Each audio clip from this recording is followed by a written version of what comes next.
រាប់ខ្ញុំថាថ្ងៃនេះសមុទ្រមានពណ៌វ័យសមុទ្រដែលនៅជាប់អ្នករយប់មានអារម្មណ៍យ៉ាងណាដែរពណ៌ប្រផេះមានន័យថាមិនចង់និយាយពណ៌ខៀវមានន័យថាសោកស្ដាយហើយអ្នកដែលស្រមុតរហូតចិត្តដែលរស់រវើកឥតឈប់នៅទីណាសរសេរលិខិតប្រាប់ខ្ញុំថាយប់នេះអ្នកចង់សូបិនអ្វីតើខ្ញុំទាំងនៅក្នុងសូបិននិងក្រៅសូបិនធ្វើឲ្យអ្នកមិនអាចជ្រើសរើសបានទេឬខ្ញុំកាន់ចិត្តយ៉ាងតឹង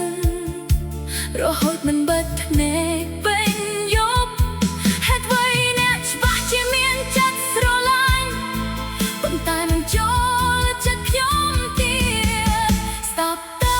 សំឡេងសមុទ្រកំពុងយំសូរស្រែកថាអ្នកណាមួយទៀតត្រូវបានបងហាចិត្ត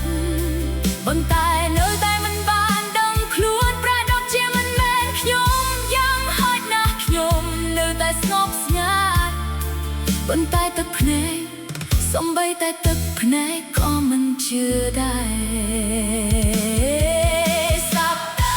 សំឡេងសមុទ្រកំពុងយំសមុទ្រនេះច្រាស់ពេកនៅអារម្មណ៍ស្នេហា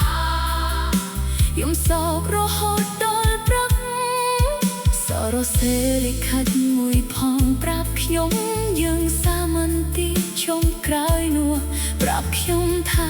នៅពេលអ្នកចាប់ចេញពីខ្ញុំអ្នកមាន